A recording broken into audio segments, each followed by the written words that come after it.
Operatsiyamiz o'z nihoyasiga yetdi. Bemorimiz xohlaganlarida chiroyli holatdagi estetik burnimiz, bemorimiz qovurg'alardan foydalanib burunni to'liq rekonstruksiya qildik. Spenkalarimiz yo'q edi, spenkalarimiz ko'tariqcham shakl keltirib berdik. Konchiklarimiz terisi qalin holatda edi.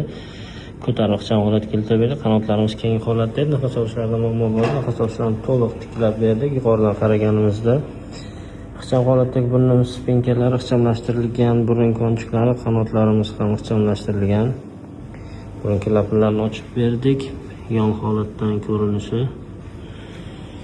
Yuqoridan qaraganimizda ham burun spenkalarimiz shakllantirilgan, ixchamlashtirilgan, simmetrik holatda. Yon holatdan ko'rinishi.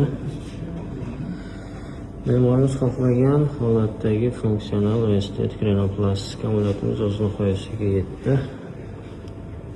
Sog' bo'linglar, kuzatib boringlar.